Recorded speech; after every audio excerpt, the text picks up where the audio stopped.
I want to say a few things. One, from my experience of those countries that have launched BEAP, BEAP is a tool to be used by the countries to achieve the Education for All goal and the MDGs. It's a tool because these countries have their priorities. It is how education can contribute to achieving the priorities of the country. In these countries, for example, in Tanzania, BEAP is a tool which helps reinforce the efforts of the country to achieve what they would like to achieve.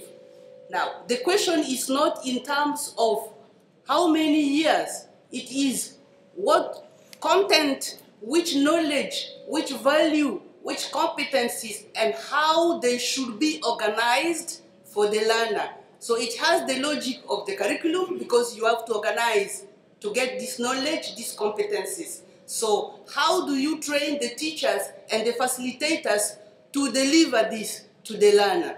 So that question was raised, and the discussion is on how we can, as UNESCO, reinforce, accompany the girl country in this way.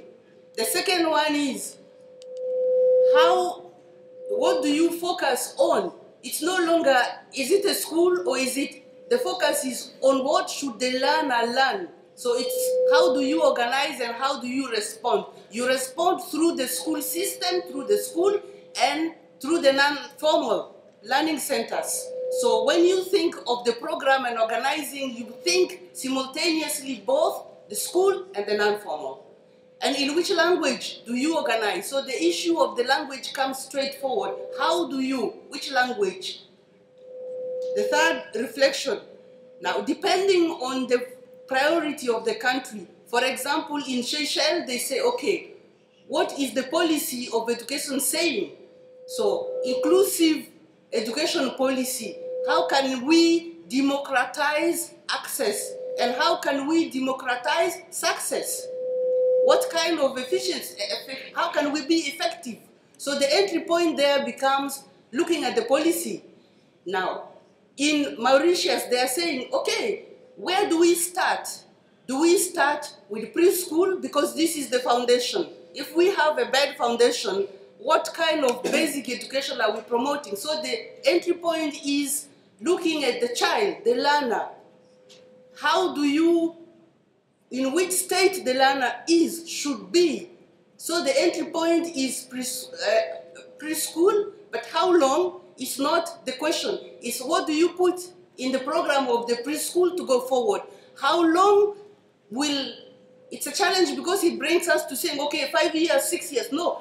How long is secondary? First, what do you put and how much time does the learner need to get this, to get that, to get this?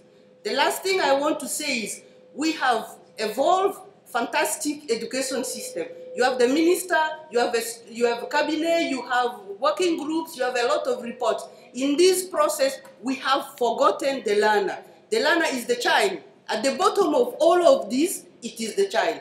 What is the status of this learner? Is this learner really involved, engaged, or are we imposing on the learner things we think the learner should learn? So we have had fantastic investment in education, but it's investing in the structure. Now through BEAP, we are saying let us look and invest into the learner, the child. Thank you.